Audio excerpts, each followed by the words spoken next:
Good day, friends, and welcome to Pitbull 214 Podcast, a podcast for vets, their family, friends, neighbors, and really anyone who cares about vets.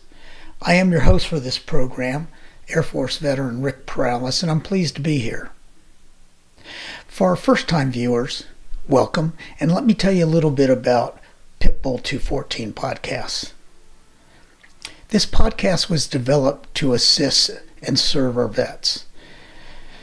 It does it by identifying and explaining the hundreds, if not thousands, of organizations, services, opportunities, resources out there totally for veterans. The problem is that the veterans and their family members don't often know about them. And this program will try to connect many of those. And let me tell you, and I've seen this, many will enhance the veteran's life. Some will even be life-changing. So that's our primary purpose, but we're also going to tell stories, war stories, the veterans' war stories, by the veterans to the veterans. I believe this could build some camaraderie, veteran community, and that's the case with today's guest. He's going to tell us his war story, and it's riveting. But before we get there, I got a couple more things I want to share with you. First, and probably most urgently, is we're in week 3 of Operation Epic Fury, and from everything I can see, it sounds like we're doing well. We're doing as planned. We've had casualties, and we will likely have more, but it sounds like everyone's doing what they are supposed to do. I'm very proud, as I'm sure you are, of our men and women in uniform for everything that they've been doing and continue to do, and just want to let them know, and their families know, that we will keep them in our thoughts and prayers and pray for them to finish the mission and come back safely to their families, to their loved ones. God bless our troops. A bit of good news is that our podcast just topped 100 subscribers. And I know there's some people out there that are saying, big deal, 100. But believe you me, it is a big deal to me and my team. We've been working on this for over a year, and it didn't seem like that was ever going to happen. Now, that said, and like I said, I'm pleased, we've got to reach a whole lot more vets if we're going to be successful. We got to reach vets everywhere and help them and serve them. So I thank everyone for what they've done to support this in the past, and I look forward to you continuing to share the program with others. Our guest went over the time allotment that I usually allow, but I know when you see his interview, you're not going to mind it a bit. Larry Draughn is a Marine, and he was injured in Afghanistan, and he's got an amazing story. And sharing some of his parts for the first time publicly with us here, and I understand it was hard for Larry to do, and I can't tell you how much I appreciate it, because I think it's going to give some insight to those folks out there that maybe don't have military relatives or anyone that's been in battle. It's not an easy situation, and Larry shares it. He talks about it in a very understandable way. So you're gonna enjoy that story, I'm confident. So with that, I am going to go to break, and we'll be right back with Pitbull 214 Podcast. Pitbull out.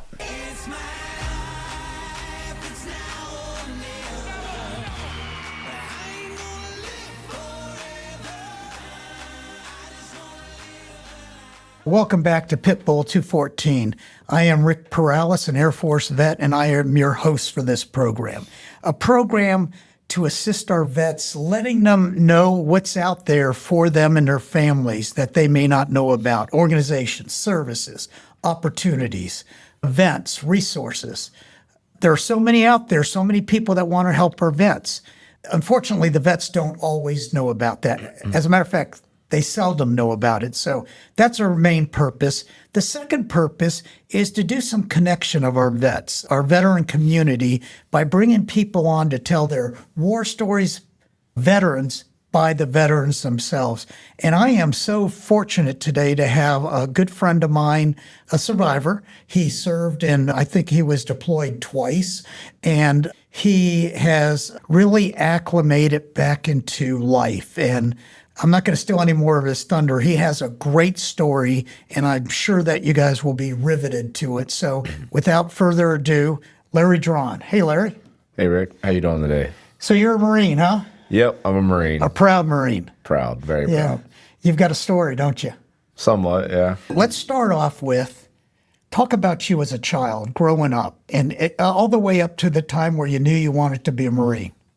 I grew up in Dayton, Ohio, graduated from Meadowdale High School. Played sports, baseball, wrestled. Ever since I was younger, I did baseball. Went to college for a little bit. Let me back up a little bit. After I got out of high school, I ended up meeting the love of my life. We dated for a few months before I asked her to marry me. It's my wife now of about to be 19 years.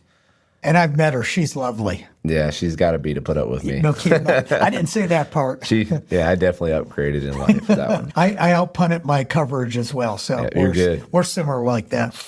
Went to college for a couple months. I always knew in the back of my mind I wanted to go into the military, but I wanted to try to give college a go, and I realized that wasn't the track I wanted to take. And I had some friends get wounded in Iraq, and knowing a bunch of people that got KIA'd in action and stuff like that. So I wanted to do my part to get back, and I woke up on December 14th. I was engaged at the time, my soon-to-be wife. Woke up on December 14th and decided that today I'm going to go enlist in the United States Marine Corps. I didn't tell a soul. Let me interrupt right there. Yeah. I got to ask this question. Was it always the Marine Corps? Did you Yeah, there was. If I was nope, it was that or nothing. It was that or nothing. I kind of sensed your answer. Okay, continue. My cousin was in the Marines as well, and they always had the best uniform. And they are I like sharp. They're I like dressed to fight, hunt, run, and shoot. So the Marine Corps was that perfect. The MO for me, and so signed up or enlisted. And nobody knew about Nobody knew what I was doing. They had no idea. Including Not even your my fiance. Yep. So went to recruiter, did all that, signing all that stuff. Came back, met up with my fiance, and I told her, I was like, hey, I got something to tell you. She's like, I got something to tell you too. And so I told her, she told me to go first. So I told her I enlisted in the Marine Corps, and she goes, I was about to go take my ASVAB and enlist in the Air Force. And I was like, shoot. And I was like, what do you want to do? She goes, I support you. If this is what you want to do, I'll be there by your side. And that was the answer I was praying for. And she's been by your side ever since. Been by my side ever since. Yes. Yep. So at least one person in their family was smart thinking about the Air Force. Yeah, her dad's retired Air Force. Okay. So anyways, I left December 26th. I signed up December 14th and left the day after Christmas and started boot camp on January 1, 2007. So I did my 3 months at boot camp, which was a great time. Came home from boot camp. My parents weren't too happy with me enlisting, and I knew my dad was sick, but I didn't know how sick. A few days after getting home, right after I got home, the day I got home, I went and saw my dad in the hospital, and he was getting released that day to go home. And a couple of days later, I was going to go get him fitted for his tux so he could be my best man. And my mom called me that morning and said he passed away. But you got to see him one last time. Yep. Felt like a baby. No, but nothing like that. Yeah, dude, that was rough. Yeah, I lost my dad. I know what you're talking about. So that was rough. So you ended up getting married. I ended up getting married. After I got back from boot camp and my dad's funeral and everything, I left the day after the funeral. I couldn't do it. I had to go. Oh. So I went to School of Infantry at Camp Geiger, did my training there. We got 3 choices, like our wish list for duty stations. And I called my wife. I was like, hey, what? She moved my 3 choices. And she's a lizard, so she likes the beach and the sun and all that. And she goes, just pick Hawaii, just by dumb luck. I was like, okay, I'll pick it as my number 1. And a couple days before we graduated or finished up School of Infantry, we got our orders. And he's like, Draughn, guess what? I was like, what's that? He's like, you're going to Hawaii. I was like, oh, crap. I wanted to, but I was like, at that point, I realized I was going to get stationed like extremely far away from my family. So commuting home was going to be like almost impossible without an airline. So we got stationed in Hawaii at 2nd Battalion, 3rd Marine Division. I had to go to Hawaii and then was there for a couple weeks and then flew home to get married, which was a pain in the butt to do. I had some command issues about getting home. If you ever join the military, make sure you get everything in writing don't just word of mouth it, because if it ain't in writing, it ain't going to happen, because they were trying to keep me from going home and getting married, even though I told her from day one when my wedding was. So, yeah, make sure you get things in writing. So come home, got married to my gorgeous wife, and went back. I was gone for 72 hours before I had to report back. They only gave me a day to come home. Wow, from Hawaii. From Hawaii. Oh, I came in on Friday and got married on Saturday and had to go back to Hawaii on Sunday. Wow. It was stupid. Like, it was. And at this time, you had no kids yet, right? No kids. And your father had left us by this time. You got married, and that was the start of your military experience. Yeah, that was the start of my military experience. And your MOS, what were you doing? 0311 infantry. Okay. Yep. So, I flew back to Hawaii, and that's when we started our training. Ramping up after about a month after getting back, got into every school I could, every training opportunity. You're still loving it at this time. Yeah, I still love it to the day. Yeah. Like, you hate the circus, but you love the clowns. I like that. Yeah. I like that. Got back to Hawaii, did our training, created that team mindset, got to know all the guys I was going to be deploying with. So my wife, she flew out to Hawaii, and we did all that to get her out there, find lodging, housing, get a car. And it was a lot as a young PFC, private first class, to take on at that time. But the good news is I had to grow up faster when I was younger, because I had to work a lot, and because someone tried to kill my dad when I was younger. So the Marine Corps was a good break. We did our training, our workup. My wife came out. We got all situated there. I got injured right before one of our big training ops, so I had to do rehab on my back, but I got cleared to go to Iraq. Before we went to Iraq, I think it was right around Christmas is when we found out that my wife was pregnant with our firstborn. He's 17 now, about to graduate high school and go play college football. And you'll see a picture of him. He's a big boy. So we found out we were pregnant, excited to call the family and all this. I think it was into December when we found out. And then February, I left for Iraq. So I did my first tour to Iraq. That was 2008. It was not a crazy deployment. We lost a few. We lost our battalion commander. Was it a 6-month tour or 12? 7 months. 7. Yeah. So we lost our battalion commander, one of our company commanders, Corporal Pruitt Holmes, from a suicide vest in a shake meeting. Our sergeant major got riddled with ball bearings. He luckily survived. He's an amputee as well. So that was horrible when all that happened. That was a couple months into the deployment. And my wife was pregnant at home, and then halfway. So you didn't get injured at all? Not in the first deployment, no. So I flew home. I had to come home early on a Red Cross. My son was growing too fast. His heart was skipping beats. So they had to Red Cross me back to be home with my wife because she was borderline bed rest. Flew me home early, got back early, received all the new guys that were coming in. And as a Lance Corporal, I had to take care of a bunch of boot Marines. And so once our guys got back, it was full tilt. You know, the Lance Corporal underground kind of coming down the pipe that we already knew where we were going. Not even a month after we got back, we all got word that we were going to Afghanistan. And we're like, oh no, this is going to get real. So once our unit got back, got through all the leave and stuff, we started our workup for Afghanistan, really intense training. It was actually a lot of fun training. It was a good time. Yeah. We were training. I just don't know many Marines that would say that about boot camp, that I had a good time. I did. I had a great time with all And of that's them. you. I love it. I love it. I like the suck. I really do. Yeah. I like being told I can't do something. I like people in my face telling me, I don't know, it drives me. And I see that ever since I known you. So just never give up and try to prove people wrong is the mentality I live by.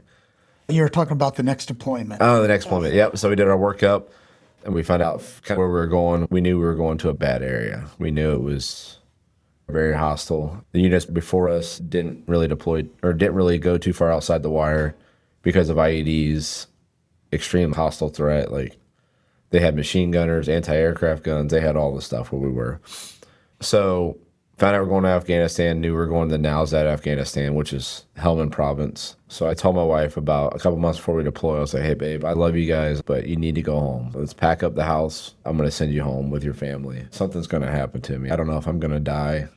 I knew in my heart that I was going to die. I thought I was going to die because I knew I was going to do everything in my might to make sure my guys came home alive. So she looks at me like, "You're going to send me home for your deployment?" And I said, "Yeah, we'll figure housing out when I get back." And she goes, "Okay." So we packed up the house and sent her home to be there with family. I was deployed for about, from the time I left to when I got blown up, was about 30 days. We were on a ambush mission to set up on some insurgents we had in the area. So 30 days later after leaving, my wife got the call at midnight from the Marine, whoever does the calling out, to let the family know that someone got hurt. But in that first 30 days, did you have any near misses, close calls, or was it quiet? I would say it was quiet. We had some pop shots. We were ramping up. Like, our mission was full-blown ramp up. Our fob got shot at quite a bit. Like, we were on a hill, so elevated. There was a local town, so they would shoot and do all sorts of stupid stuff at us, or try to at least. So anyways, I was actually at the main fob. I was doing some training. I was learning how to fly some UAV stuff. And I saw that my squad leader came down, and I overheard that they were going on a mission in the morning. I was detached from my squad. I was the second team leader. So I had 4 other guys' lives I was in charge of. Ours was the casualty team, so we had the doc with us as well. So I overheard that our squad was going on a mission. And so I went to the company office and asked if I can get on this mission, because my guys weren't leaving without me. It is what it is.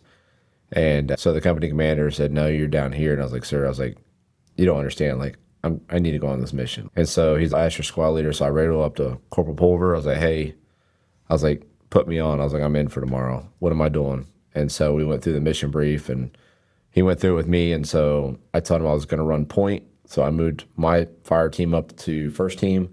And then I ran point with my engineer. Literally, I had a hold of him while he scanned the ground for IEDs, and I looked out in front of him for IEDs.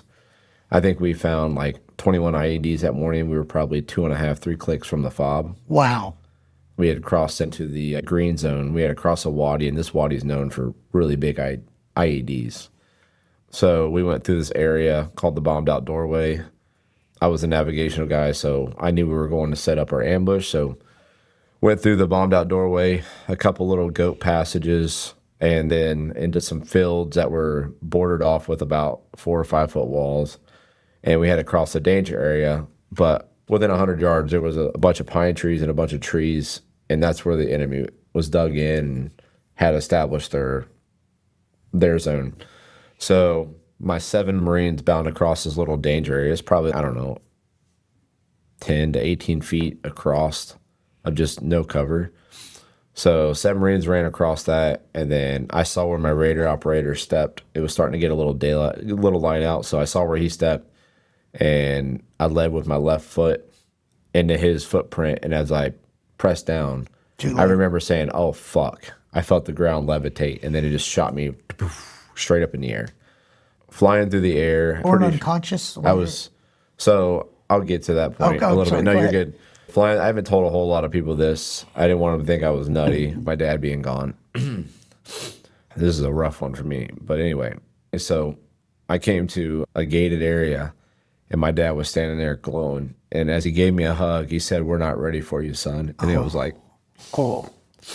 I've only told a handful of people that. Oh, my. Yeah. And then as the words come out of his mouth, it was like somebody grabbed me by my collar and just sucked me back straight down into my body.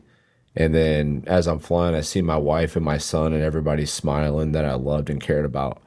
And as I hit the ground and come back to, I'd already known what happened. I already knew what I had to do to survive. Like, before I even realized my legs were like ripped off. Trashed. And I knew I took a direct hit. My guy said I flew between 10, 12, 15 feet in the air. I stepped on equivalent to a 155 round. About 100 pounds of explosive ordnance. Shrapnel ripped my hands apart. Fingers were hanging off of my gloves. I looked to my left leg was laying up by my head like banana peeled and shredded. My right leg was completely amputated. Tried to set up. Wasn't a good idea. I rolled over to my radio operator. I was like, "Hey, you got 60 seconds till I'm dead. Save me."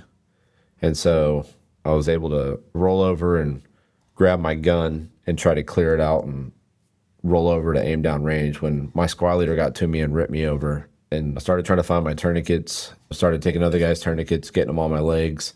As I'm hollering for the corpsman, my radio operator is calling in the air medevac, and he was a freaking badass. The dude did it flawlessly. Like, I actually got to hear the 9 line a long time ago, and yeah, flawlessly. And he was like, whoever trained that dude, that dude was on point. So my squad leader got to me, provided aid.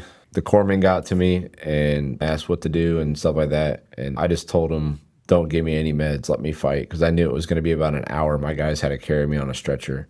I know they had to put multiple tourniquets on my legs. So as my guys were carrying, I wasn't like... Let me ask a question. Yeah. When you stepped on that, did anyone else get injured, or was it just you? The guy in front of you got far enough ahead. Yeah, he got covered. He was behind covered. Okay. Just you. Just me. Okay. And I had 640 mics on my waistband and 2 hand grenades on my chest that didn't go off. You wouldn't be here with me today. No, I'd be done. Yeah. I'd be in a lot of pieces. Wow. Some here, some there, over there. Yeah, that would have been me.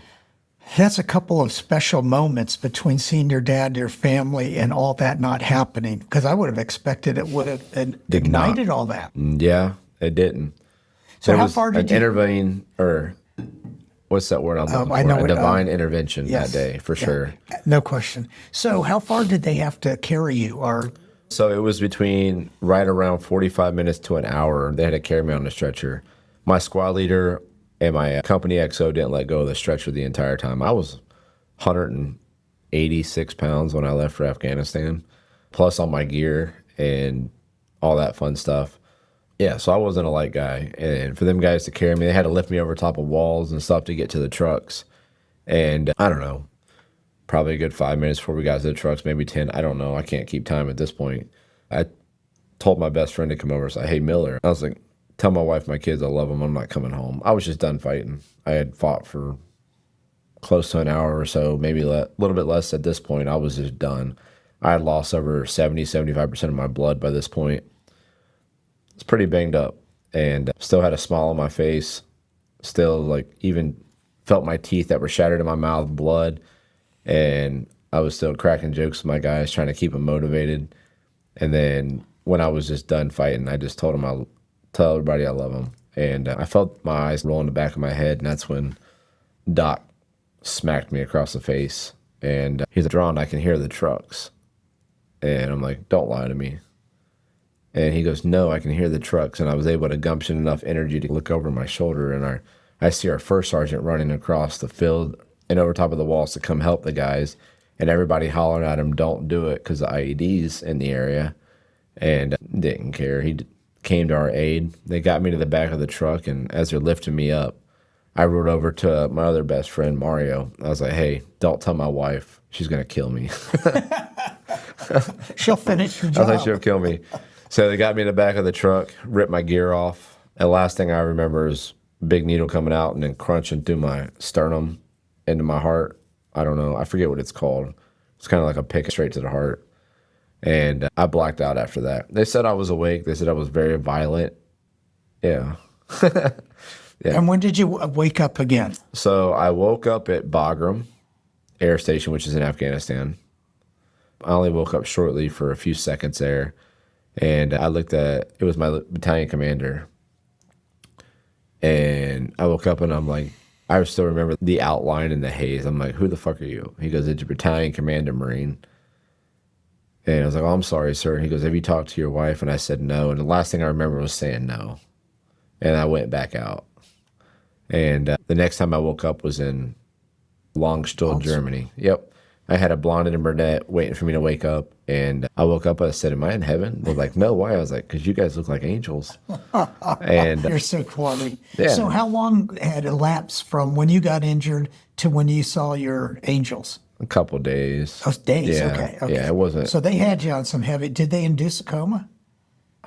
I don't know. Okay. I didn't even care at that point. But when you woke up that little time, did you know what happened? Yeah, I was pretty coherent. For a split second. Okay.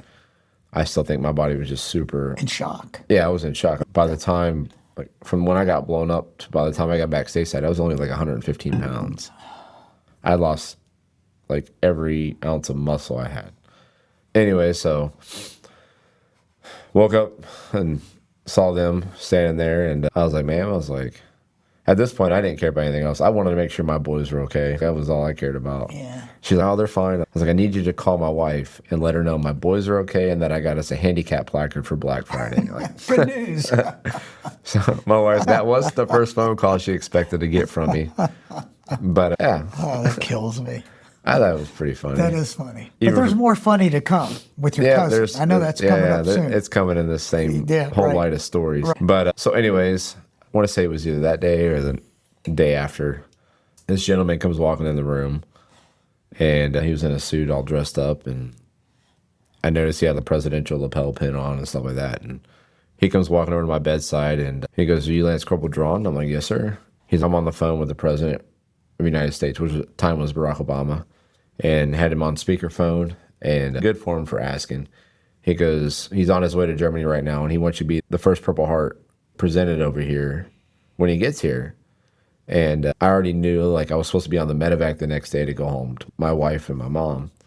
And so I was like, very well, sir, Mr. President. And I was like, do I still get to go home tomorrow? And they both said no. I was like, where are you guys going to fly my wife out here to be present for this? Because she needs to. And they said, no, Marine. And I said, with all due respect, Mr. President, you can go fuck yourself. I was like, you don't rate to give me the Purple Heart. I was like, the Commandant and the Sergeant Major of the Marine Corps can give it to me. So. That probably hasn't happened a whole lot, would you think? No, probably not. So, anyways, that night they moved me to a R&R, a rest and recovery room. They got me stable and all that fun jazz. My timeline might be off by a day or two here and there. You really don't keep track of time when you're in that situation. It goes by really slow. So I remember they got me in the R&R room with a bunch of other guys, and this lady pops in and she's asking all the other guys, just taking count, and she didn't read my name off. And I was like, hey, ma'am, I was like, is there a Marine on there by Lance Corporal Draughn and for the flight manifest for the next day or the morning? And she goes, no, you're not on the list. I'm sorry. And I said, that's going to change. And I started remembering screaming for my gunny or any Marine liaison that was there to come into my room to get me a phone that I needed to call my wife. And I told her they're going to make me stay here to get the Purple Heart. And I remember her like, oh, hell no, they're not. So she got on the hook or talked to her dad. And I even think they reached out to Congress somehow to make sure, because it only took 2 hours. That lady pops back in the room and she goes, are you Lance Corporal Draughn? I'm like, yes, ma'am. She goes, you're going home tomorrow. I was like, damn. Good for you. I was like, I wanted to see my wife more than anything in the world. I'll bet. And, so it got me on that flight back to stateside, landed, got me on an ambulance, medevac me to Bethesda Medical Center at the time. As I'm getting out of the back of the medic, my wife's there, which was awesome. Didn't want her to see me that way, but it is what it is. So once they got me up to the room and she started crying, and I said, don't ever cry for me. I was like, I need you here as my support. I was like, if you need to cry, you need to leave the room. I was like, I love you, but please don't cry. Don't feel sorry for me. This was my decision and my choice to better my family and my country. I was like, so just be my support. And so she never shed another tear around me. That's probably a mean thing to do, but I didn't need sympathy. I needed motivation of somebody to put their foot in my ass. Like, at that point, I didn't want to eat, like laying in the hospital bed. Everything bothered me. Found out I was allergic to morphine, which isn't fun. So I remember my cousin coming in the room and he's standing at the foot of the bed. And I asked him, I said, hey, my feet itch. Can you scratch them? So he lifted up my bed sheet to go scratch my feet. And he turned as white as your shirt and ran out the door. And it hurt to laugh. It hurt to laugh, but it was funny. But yeah, so. Now, was your son with your wife at the hospital, or you didn't see him? My wife and mom. My son didn't come out for a week. Okay. So I know we're a little bit on a time crunch. You're good. Keep going. This is awesome, man. Yeah. Keep going. It's a long story. But so that following Monday, I think I got it home on a Thursday or Friday. Monday, the Commandant and the Sergeant Major of the Marine Corps comes walking in my room. And the Commandant's Marine. In my 30 years of being in the Marine Corps, have I ever heard of a Marine telling the president to go fuck himself? He goes, I wasn't expecting that phone call from the president saying one of my Marines told him to go fuck himself. He goes, but I am honored to pin a Purple Heart on you any day, Marine. So they pinned it to my bed sheet, and yeah, it was a pretty proud moment. Yeah, we got a picture of that too that you'll see up here. The Commandant and Sergeant Major pinned my Purple Heart on with my mom and my wife being there by my side, which was pretty awesome. Yeah. Yeah, so that's that whole tobacco of a story right there. And then I did 2.5 years of physical therapy, but I'll back up real quick. The cool thing about the whole story is like I found out my son was coming to visit. And this was, I think, the day after the Commandant put the thing on my shirt or my bed, the Purple Heart on my bed sheet. And my son was coming in town, and I told my wife, my doctor, I didn't want him to see me in a wheelchair. And the other thing is the Red Cross came in and offered us tickets to go to the Nationals baseball game.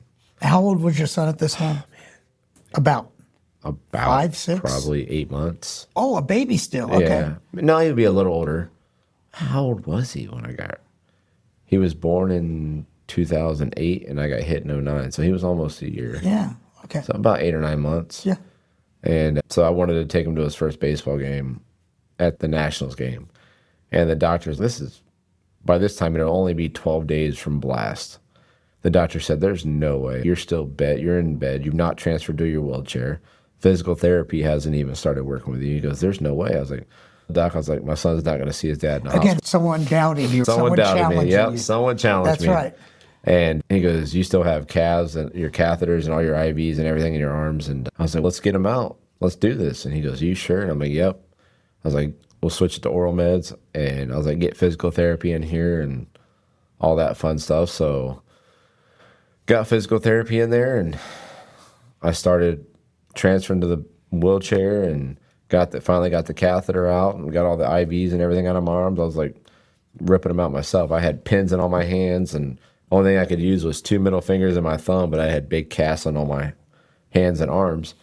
And I was able to meet my son downstairs that week and take him outside for the first time with me. I got to go outside for the first time with him. And then 12 days post-blast, I took my son to his first baseball game. I didn't get a picture of that. Can you send me one? Yeah, I think I have one. I'm sure you have one. Yeah. I know my audience would love to see that. Yeah. So I took my son to his first ball game. And then that was 12, so about 14 days post-blast, I was discharged to go live with my wife at the Malone house at Bethesda. So I got to spend a couple nights out with my wife. The bad thing is I woke up and had to pee one morning in the middle of the night, and I didn't realize I didn't have legs and tried to stand up out of bed. Not a great idea. So my wife's like, you better figure out how to get back in bed. I was like, dang it. Like I still got to pee. You're a lot lighter now, so she can help you out. For sure. That hurt bad. Thankfully, I landed on my knee and not my actual inability. You're amazing that you can laugh at all this and cut jokes while you're still injured and going through it all. I love that. There was a lot. I had to stay positive. Before we get to the end of the story, what advice would you give to other soldiers who come back physically or mentally less than what they went out there? They're different. Yeah. When you go in, you're going to lose a part of you. You got to lose a part to gain a part. Unfortunately, that's the military mindset. You got to lose a lot of your caring and your sympathy, and which kind of sucks. It is what it is. It's always been a big part of my life to love, but when you go to the military, you know there's going to be a lot of loss. There's going to be a lot of stuff, a lot of people that are going to regret. You just got to, if you regret something, put it behind you, because regret will kill you. It'll eat you alive. When you get out, find something to cope with everything. Which is a perfect transition. Talk a little bit about your family and what you're doing now, because I think you're a model. I've already bragged about this episode to many people. You're a model of someone that will say, I'm proud to be a Marine, I do it again, and moving forward with your family and your activities. Talk a little bit about that. Yeah, no, I mean, be married 19 years this year. I got 2 kids. My son's 17, about to graduate. My daughter's about to turn 13 here in 8 days. Yeah, integrating back into society was rough. Feeling sorry for myself a little bit. I don't really know if it was feeling sorry, just a lot of anger. Was drinking a lot, just struggling. and like coming many home vets too. do. Right. And so trying to figure out how to cope with that and keep a relationship with my wife, it wasn't easy. It was work. I had to put work in. She had to put work in. Still to this day, we both put work in, and we have our ups and downs. It's life. But I picked up a fishing rod one morning and instead of a bottle, and went back to my roots as when I was a kid. I found something to fill that void. And I think a lot of it was I wanted people to understand and know what I went through, which that was especially my wife, which I thought and got in my head like how selfish of me. I did what I had to do so they didn't have to suffer, so they didn't have to know, so they didn't have to feel what I went through. I sacrificed my life and limb and my mind so they could have a better life, so everybody else in this country could have a better life. And I put all my regrets behind me. And fortunately, going into the military, I said I was going to do it with no regrets so I could sleep at night. And so that's the mindset I had, and the mindset I tried to tell other veterans that are getting out of the military or going into the military. I was like, whatever you do it with no regrets. People that have regrets, it will eat you alive. Talk about your hobbies. You just talked about fishing. Yep, fishing. Well, that's a big one. Yep, I love fishing. Hunting, I love the outdoors. So anything outdoor related, it's freaking, whether it's sports with my kids, fishing, hunting. I love taking veterans hunting, getting them outdoors, because that's been a big healing part for me. Ice hockey. Ice hockey, yep. Play for the Ohio Warriors sled hockey team. That if you're a disabled veteran or active duty, anybody, you like hockey, and find a local sled hockey team and go try it out because it's so much fun. I got a couple more. You're right. We got to get going. And for my viewers out there, I'm going to put Larry's contact information there because I feel certain that there are going to be a few people out there struggling. Maybe they were where Larry was before. And Larry, just talking to someone that knows what you're going through, boy, that means a lot for vets. So I'm sure he'd be happy to chat with anybody and share whatever he needs to share. I might have you do my email because I got a spam blocker on. Sure. That way my phone doesn't ring 100,000 times. Yeah, we'll do the email, a day. and feel free to call him. He's a very open guy. Larry, I want to ask, we're at war right now. What advice? Borderline a war. Yeah, I'm with you. Yeah. Semantics. But what bothers me are people that aren't supporting our troops. And what's your take? What would you advise the folks out there? If you don't support our troops, shame on you. If you don't like this country, don't let the door hit you on the way out. If you look at it this way, am I happy about going in and knocking on Iran's door and taking their lunch? I'm extremely happy because they're the ones that supplied all the IEDs and armor-piercing stuff for Afghanistan, for the guys in Afghanistan. They helped create all those IEDs and gave them the tools to do so. You know what? I don't wish war and I don't wish death on anybody, but good for America to go finally do what every other president wouldn't do and was afraid to do. There was a lot of bloodshed and a lot of blood on the Iranian hands for years. 69. Yep, 69 years. They've created the warmongering in the Middle East. So I'm thankful we went in and freaking Yeah, well, I took their knew lunch that was meat. going to be your answer. And I tell folks, hey, this isn't political. Support our kids. It's Give them what American. they need. Let them win this and come back home to their families. And no one knows that more than you. Boy, I know that you enjoyed that. This guy's just amazing, and he's humble too. So I'll call him a hero, and he'll say, "Oh, shut up." Or maybe worse. You heard what he told the president. Feel free to get in contact with him, and you'll see some of the pictures that I put in there showing his life. And I think it's a story that I'm glad we're getting on tape so that we can share it to other people that might benefit from it. So, Larry, thank you so much. Yeah, I it's a gave him pleasure. a coffee cup for my guest, and I thank you so much. And I look That's forward to my honor. working Thank with you. you more with Bill Thurman. Oh, yeah. Crazy good guy. Bill. Yeah. I like it. Thank you again, and Pitbull out. We'll be right back.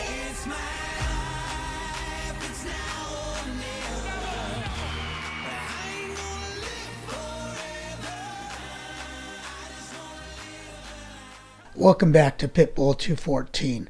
And wasn't that amazing?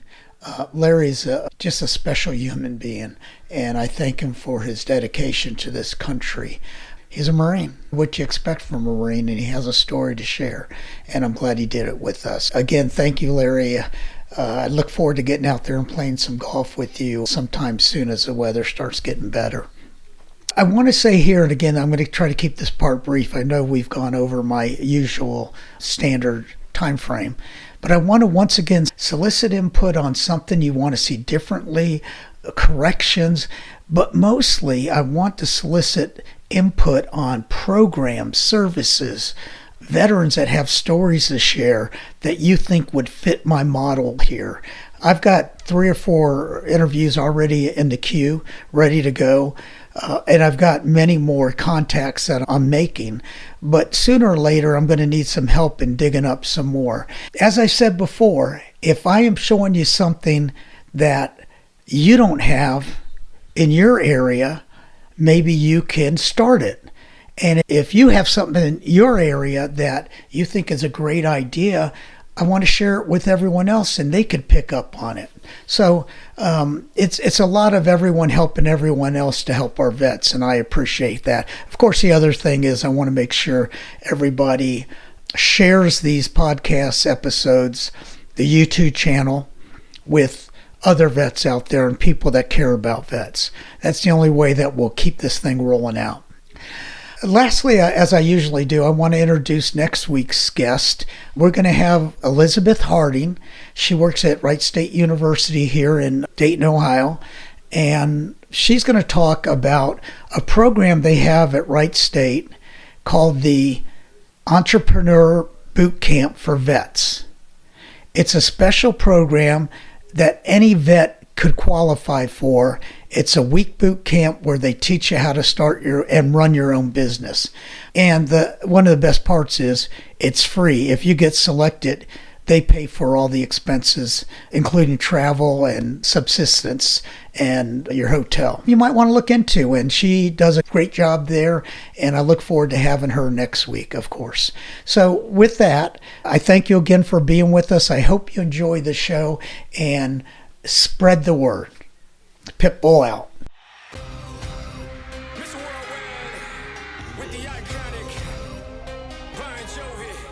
my life, it's now